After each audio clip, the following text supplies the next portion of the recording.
오늘 우리에게 주신 하나님 말씀은 누가복음 20장 27절에 38절 말씀인데요. 우리 한 절씩 읽도록 하겠습니다. 부활이 없다고 주장하는 사두개인 중 어떤 이들이 와서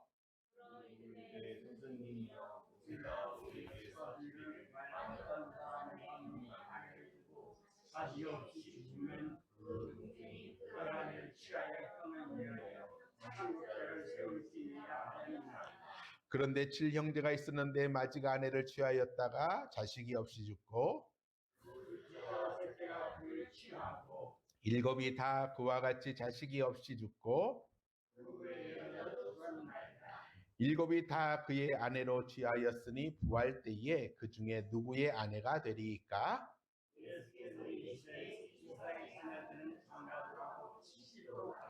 저 세상과 및 죽은 자 가운데서 부활함을 얻기에 합당히 여김을 받는 자들은 장가가고 시집가는 일이 없으며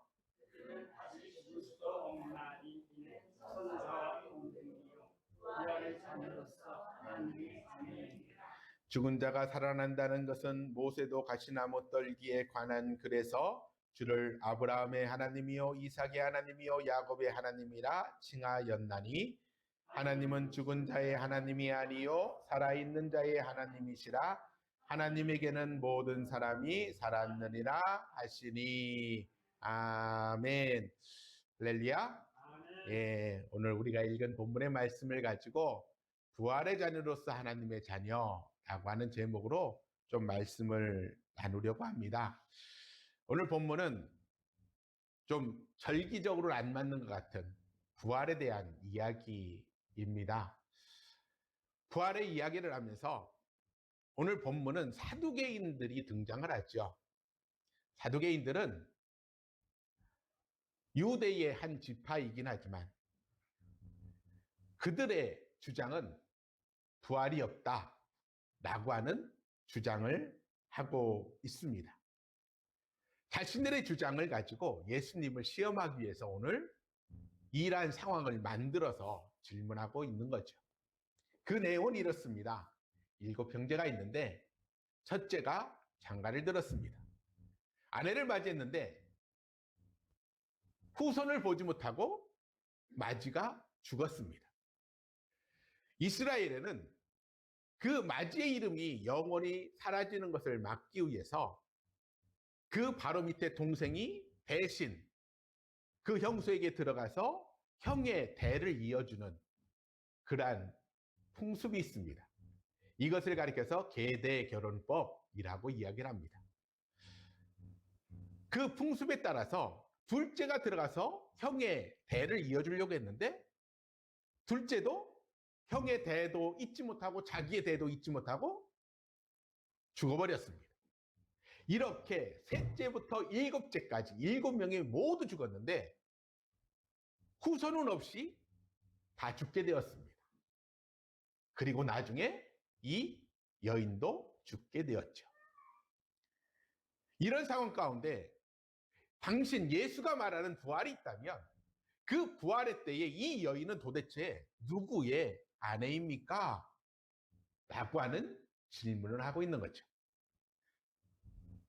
이 내용만 보면 이스라엘의 계대결혼법 풍습에도 맞고 논리적으로도 맞는 질문처럼 보입니다. 그러나 그러한 질문의 내면에는 분명한 자기들의 주장이 있는 거죠. 그게 뭡니까? 보십시오. 부활은 없습니다. 이것을 이야기하려고 하는 거죠. 사두개인들은 부활을 믿지 않습니다. 더 쉽게 얘기하면 내세, 죽음 이후를 믿지 않고 인정하지 않습니다. 지금 이 땅이 그들에게는 하나님 나라고 이 땅의 삶이 전부라고 여기는 거죠. 그러다 보니까 눈에 보이는 성전, 눈에 보이는 어떤 율법, 눈에 보이는 어떤 권력, 이것이 그들에게는 전부이었다라는 겁니다. 그래서 예수님께 자기들의 주장이 옳다는 것을 이야기하고 부활이 있다라고 이야기하는 예수님을 힘들게 해서 곤혹스럽게 만들려고 이러한 질문을 하고 있는 거죠. 이런 질문을 들은 예수님은 그들의 생각, 그들의 계산을 뛰어넘는 대답을 하시죠. 34절 이하에 보면은 그래 이 땅에서는 그래. 이스라엘이라고 하는 이 나라에서도 계대 결혼법에서 그렇게 해야 돼. 결혼도 하고 장가도 하고 시집도 가고 자녀도 낳고 그래야 하는 거 맞아. 그러나 저 세상 이미 죽은 자들이 부활의 소망 가운데 기다리고 있는 그 세상은 장가도 시집도 없어. 더 나가서 뭐라고 얘기합니까? 죽음도 없어. 그들은 천사들과 동일한데 그들의 모습이 어떤 모습이라고요? 그들은 부활의 자녀로서 하나님의 자녀야. 이렇게 말씀하고 있는 겁니다. 예수님이 결혼에 대해서 무시하거나 낮추려고 하는 의도가 아닙니다. 예수님이 이야기하고자 하시는 내용은 확실합니다. 부활의 세계는 이 땅의 세상과 완전히 다르다. 이 사실을 말씀하고 있는 거죠. 우리는 종종 천국에 대해서 상상하면서 이 땅과 비교하면서 생각합니다. 그러니까 옛날에 내가 본 천국이라는 이런 책들도 보면은 천국은 마치 뭐 휘황찬란한 뭐 황금길이 있고 뭐 이렇고 저렇고 우리가 이해하기 위해서 그렇게 쓴 거지. 하나님의 나라는 우리가 사는 이 땅과는 완전히 다른 나라라는 거죠. 이 땅의 부부였다고 천국에서 부부다? 이 땅에서 부모와 자녀 관계였다고 천국도 그렇다? 그렇지 않습니다. 만약에 그렇다면 사두개인들이 만들어낸 것처럼 요즘은 사별하는 분들이 많잖아요. 사별한 두 분이 결혼했으면 나중에 천국에서는 누구 아내가 되고 누구 남편이 되는 겁니까? 그런 개념이 아니라고 하는 것이죠. 예수님이 말씀하는 겁니다. 그곳은 이것과 다르다. 이것을 말씀하고 있는 거죠. 부활의 세계는 단순히 이 땅의 삶의 연장, 이 땅보다 조금 더 좋은 세계가 아니라 하나님이 만들어주신 완전히 새로운 창조의 질서 안에서 살아가는 세계라고 말씀하고 있는 겁니다. 그러면서 그들은 그 땅에서 존귀한 이름을 가지고 살아가는데, 존귀한 존재로 살아가는데 그 이름이 뭐냐? 부활의 자녀, 하나님의 자녀라고 하는 것이죠. 이 말씀은 이 땅 가운데 고통받고 억울한 사람들을 위로하는 말씀이죠. 이 땅에서 고통을 받고 힘들어하고 때로는 병들어서 힘겨운 삶을 살아가는 이들에게, 그래서 하루하루 사는 게 너무나도 힘든 그들에게 부활의 세계는 이러한 세상의 연장이라고 한다면 살고 싶겠습니까? 안 그러겠죠. 그렇잖아요. 내가 사는 이 세상이 하루하루가 괴롭습니다. 아침에 눈 뜨는 것이 세상 말로 지옥 같다고 여기는 사람들이 있는데 그 사람들에게 부활의 세계는 바로 이러한 세상의 연장입니다. 나 같아도 안 갈 것 같아요. 그렇잖아요. 예수님 말씀합니다. 그 땅은, 그 나라는, 그 세계는 이 세계와는 완전히 다른 세계다. 이 땅에서는 억울하고 눈물 흘리고 괴로워하고, 그러나 그 땅엔 그런 것이 없다는 겁니다. 이 땅에서 무시되고 잊혀진 이름들처럼 그렇게 우리의 존재가 하찮은 존재가 아니라는 겁니다. 그 땅은 어떤 존재라는 거예요? 우리가 하나님의 사랑받는 자로, 하나님의 자녀로, 부활의 자녀로 살아가는 나라라고 선포하고 있는 겁니다. 그것을 이 땅에서 잠깐 확인시켜주는 사건이 요한복음 11장에 나오는 나사로 사건이죠. 나사로가 왜 일찍 죽었습니까? 병들었으니까 죽었겠죠. 그죠? 뭐 요즘같이 뭐 자동차 사고나 이런 걸로 죽은 건 아닐 거 아니에요. 병들어서 죽은 지 나흘이 되었습니다.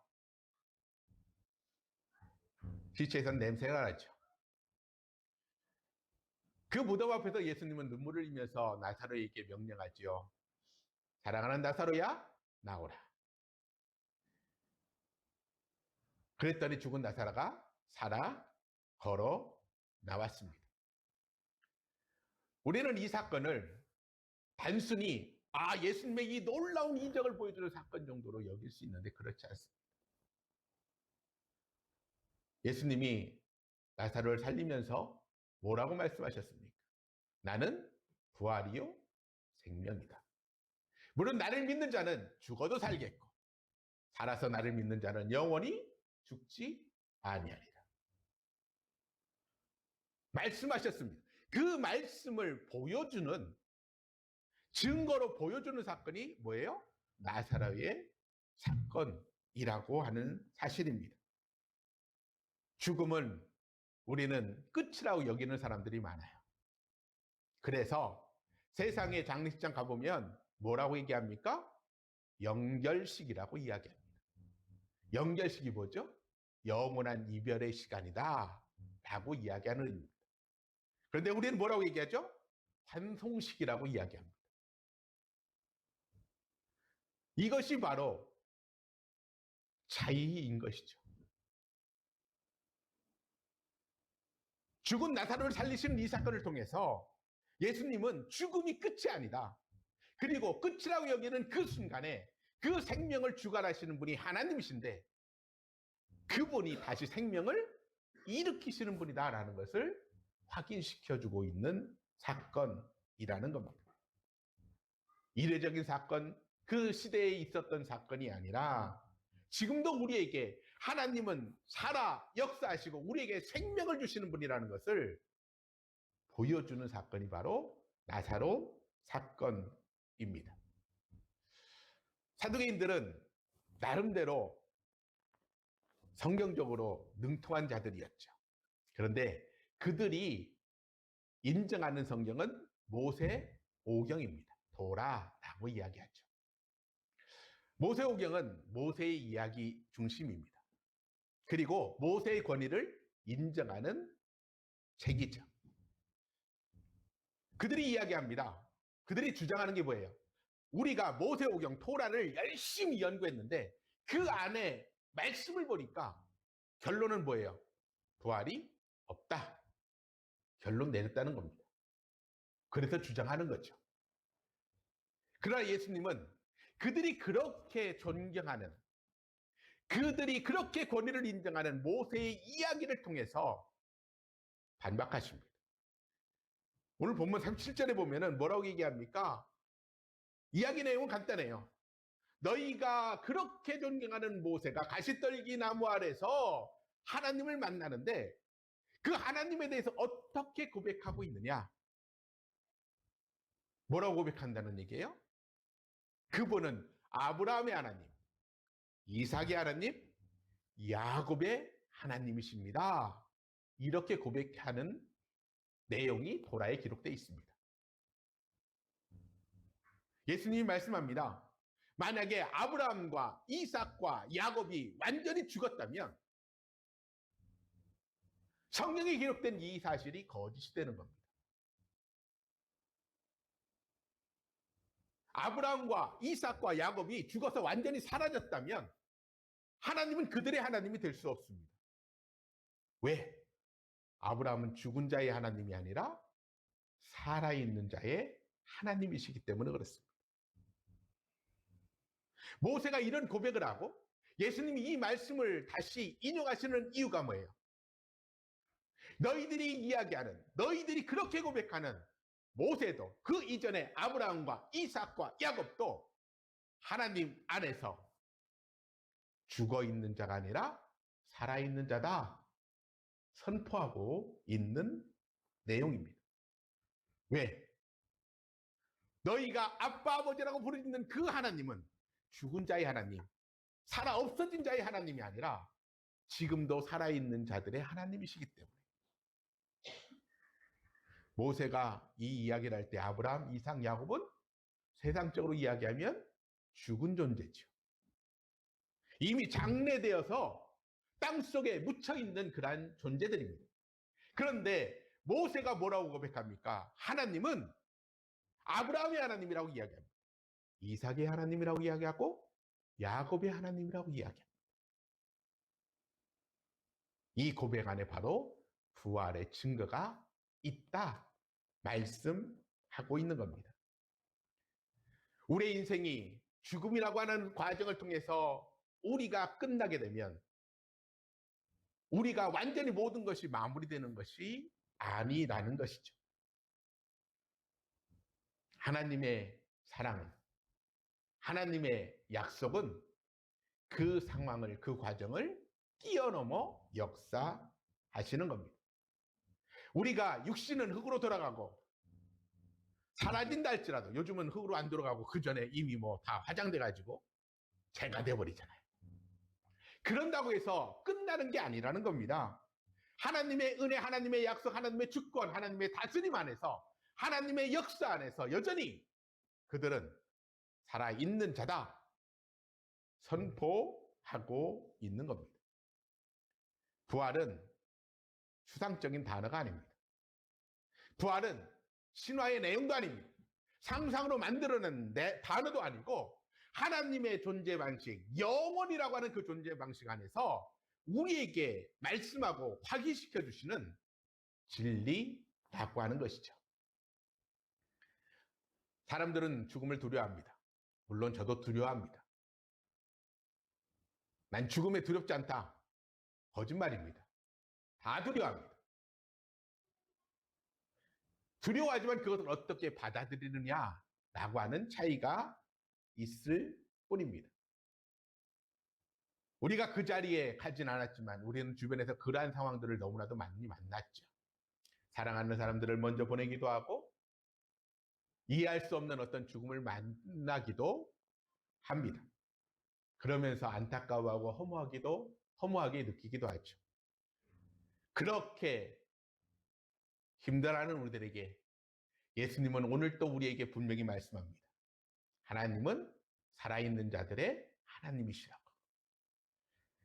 그 품 안에서 죽음은 끝이 아니라 과정이고 또 새로운 시작이라고 말씀하고 있습니다. 죽은 이들도 하나님의 은혜 안에 지금도 살아있습니다. 사도 바울은 그래서 뭐라고 얘기합니까? 이 땅의 삶을 마무리하고 주님이 이 땅에 다시 오시는 그 날을 준비하면서 기다리고 있는 자들을 향해서 뭐라고 얘기합니까? 그들은 지금 자고 있다라고 이야기를 합니다. 자고 있다. 사라진 게 아니라 자고 있다. 전사장이 나팔을 불 때, 예수님이 이 땅에 오실 때 그들은 깨어나서 하나님의 판단을 받게 될 것이다 말씀하고 있습니다. 이렇게 말씀드리면 부활은 죽음 이후에 일어나는 사건이구나 그렇게 여길 수 있는데 그렇지 않습니다. 부활은 지금 이 순간에도 우리의 삶 가운데 역사하고 있습니다. 왜 예수님은 나사로를 살리셨을까요? 죽음 이후라면 굳이 살릴 필요가 없었을 겁니다. 그런데 살려내십니다. 다시 회복시키는 거죠. 우리 한국 교회사 중에 아주 유명한 목사님 한 분 계십니다. 김익두 목사님이라고 하는 분이 계신데 이분은 예수님 만나기 전에는 딱 그냥 여러분들 영화에 보면 나오잖아요. 이렇게 해가지고 막 여기 칼집 나고 이런 사람들. 조폭, 불량배, 두려움의 대상이었던 분이 바로 이 김익두라고 하는 사람이죠. 그런데 이분이 예수님을 만났습니다. 예수님을 만나고서 나서 그가 고백했던 고백이 있습니다. 사도 바울의 고백과 똑같은 고백을 하죠. 나는 이미 죽었다. 그러나 이제 나는 그리스도 안에서 다시 살아났다. 이렇게 고백합니다. 그리고 나서 그는 과거의 삶을 다 내려놓고 새 생명을 얻은 다시 부활한 자의 삶을 살아갑니다. 그래서 이분이 전하는 메시지를 사람들은 뭐라고 얘기하냐면 살아있는 부활의 메시지다. 이렇게 칭송을 하게 됩니다. 전에는 난폭하고 잔혹하고 사람들이 두려워하던 그 삶이 예수를 만나고 다시 살아남으로 인해서 그는 하나님의 사랑을 나누는 복음을 전하는 자로 쓰임을 받게 되었다라고 하는 사실이죠. 부활은 꼭 죽었다 살아나는 것을 의미하지 않습니다. 내가 예수님을 만나기 전에, 아니 만났더라도 만난 이후에 여전히 회복되지 못한 부분들이 회복되는 것도 부활의 역사입니다. 우리가 좌절과 절망 가운데 우리의 삶을 살아가는 과정 가운데 하나님이 주신 말씀을 통해서 하나님이 내게 주신 은혜 안에서 그 영역들이 회복되어졌다면 이것 또한 부활의 삶을 누리는 거죠. 물론 성경에서 이야기하는 완전한 부활의 삶을 누리는 것은 아니지만 작은 부활의 감격과 기쁨을 누리는 삶을 살고 있다라고 하는 사실입니다. 아까 처음에 부활의 세계는 이 땅의 삶과 다르다라고 말씀드렸습니다. 이 땅엔 수많은 차등과 차별과 그래서 그 안에서 다가오는 아픔들이 있습니다. 그런데 그 나라에는 그 모든 것이 없습니다. 하나님 앞에서는 누구도 높거나 낮지 않습니다. 모두 다 사랑받고 존귀한 존재들로 서 있을 뿐입니다. 이 사실을 우리가 믿는다면, 그리고 이 사실을 믿는 공동체가 교회의 공동체라면 우리의 삶도 우리 교회의 모습도 달라져야 하겠죠. 세상의 질서, 세상의 논리, 그래서 차별이 있고 서열이 있는 것이 세상의 삶인데 교회도 똑같이 그렇다면 그 교회는 가짜일 겁니다. 부활의 믿음을, 부활의 소망을 믿지 않는 것일 것입니다. 그래서 교회는요, 하나님의 질서, 부활의 질서를 연습하는 공간이 바로 교회 공동체입니다. 세상에서는 종이고 세상에서는 상전일지 모르지만 교회 안에서는 한 형제 한 자매로 동일한 하나님의 사랑받는 자라고 하는 것을 보여주는 것이 바로 교회 공동체라는 거죠. 그래서 전에는 교회에 왔을 때 뭐라고 불렀습니까? 형제 자매 이렇게 불렀죠. 그런데 어른들이 와서 들어보니까 막 괘씸하거든요. 이 감히. 응? 그렇잖아요. 집에 가면 아이고 마님 이래야 되는데 교회 와서는 형제님 자매님 하니까 화가 나는 거죠. 자연스럽게 교회 안에도 이 권위의식이 들어오면서 그 말들이 사라지게 되는 안타까운 상황도 있었지만 중요한 것은 교회 공동체가 또 우리가 이 부활을 믿는다면 그 나라의 모습, 이 땅과는 분명히 다른 하나님의 질서를 보여주는 삶이 우리에게 있어야 한다는 거죠.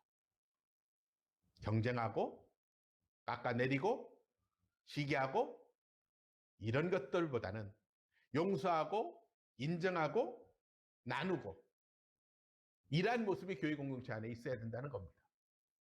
그런데 솔직히 우리의 삶을 보면 여전히 사두개인 같은 삶을 살아가지 않습니까?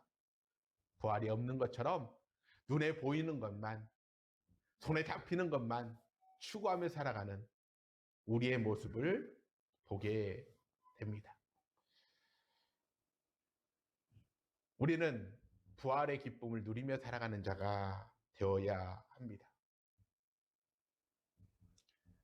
부활의 기쁨을 누리면서 살아가기 위해서 우리의 예배도 달라져야 되겠죠. 예배가 뭘까요? 나에게 있어서 하나님께 드리는 예배는 과연 뭘까? 예배는 하나님을 경외하는 거고 경배하는 거죠. 그런데 날마다 그런 예배를 드리면 좋을 텐데 어떤 때는 습관이 되고 형식이 되어버렸습니다. 그냥 종교의 행위가 됐죠. 아, 일요일이네? 아, 주일이네? 가야 되겠네? 허겁지겁 오는. 그래서 1시간 앉아 있다가는 그러한 시간이 되어버렸습니다. 이러한 것이 끊임없이 반복되다 보면 살았다 하지만 죽은 자의 모습으로 살아가고 있는 거죠. 예배는 부활의 감격을 누리는 시간입니다. 죽은 자의 하나님 아니라 살아있는 자의 하나님을 만나는 시간이 바로 예배 시간입니다. 과거에 아브라함에게, 모세에게, 다윗에게 임재하셨던 그 하나님, 그 하나님이 지금 이 순간도 우리에게 임재한다는 것을 확인받는 시간이 바로 예배 시간입니다. 그리고 예배 시간은 그래서 회복을 경험하는 시간이죠. 예배할 때 우리의 나태하고 안일했던 모습들이 회복되어지고 우리의 영이 세상에 의해서 죽어가던 그 모습이 다시 회생하는 시간이 예배 시간입니다. 세상 가운데 눈물과 억울함 속에서 주님 앞에 예배 드릴 때 하나님이 주신 기쁨과 소망을 확인하는 시간이 바로 예배 시간이라는 것이죠. 눈물 흘리면서 씨를 뿌릴 때 하나님께서 기쁨으로 단을 거두게 하시는 그 감격을 누리는 시간이 바로 예배 시간입니다. 이 예배의 감격을 회복하면 우리는 이 땅에서 부활의 경험을 할 수 있습니다. 그런데 그런 것들이 없다면 결국은 우리는 형식적으로 예배의 자리에 와 있지만 형식적으로 이 땅에서 그리스도인이라고 하는 이름을 가지고 살아가지만 여전히 세상의 질서 그대로 살아가는 존재로 남을 수밖에 없다라는 것입니다. 오늘 본문에 보면 사두개인들이 예수님께 와서 질문합니다. 그 질문의 마지막은 뭡니까? 도대체 이 여인은 누구의 아내입니까? 이게 그들의 질문이었죠. 그 질문을 받은 예수님은 뭐라고 얘기합니까? 질문을 받고 다른 질문을 합니다. 그거에 대한 대답을 하지 않고 사두개인들에게, 그 주변에 있는 제자들에게 질문합니다. 너는 누구의 자녀냐? 누구의 자녀냐? 그러면서 예수님이 답을 주시죠.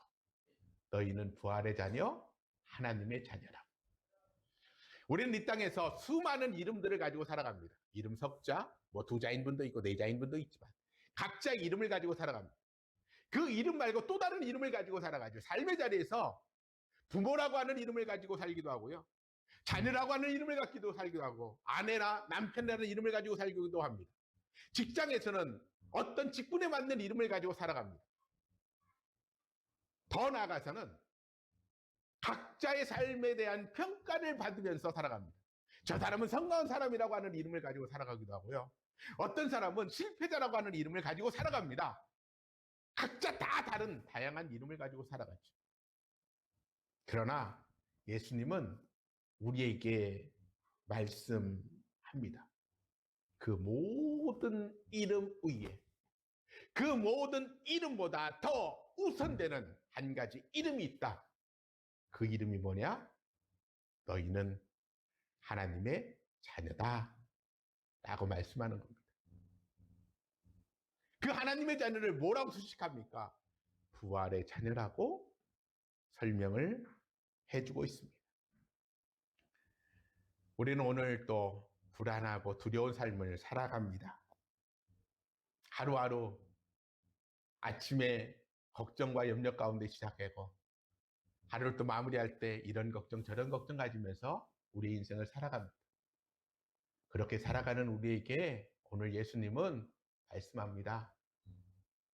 하나님은 염려와 두려움과 근심과 걱정의 하나님이 아니라, 그래서 죽은 자의 하나님이 아니라 살아있는 자의 하나님이라고 말씀하고 있습니다.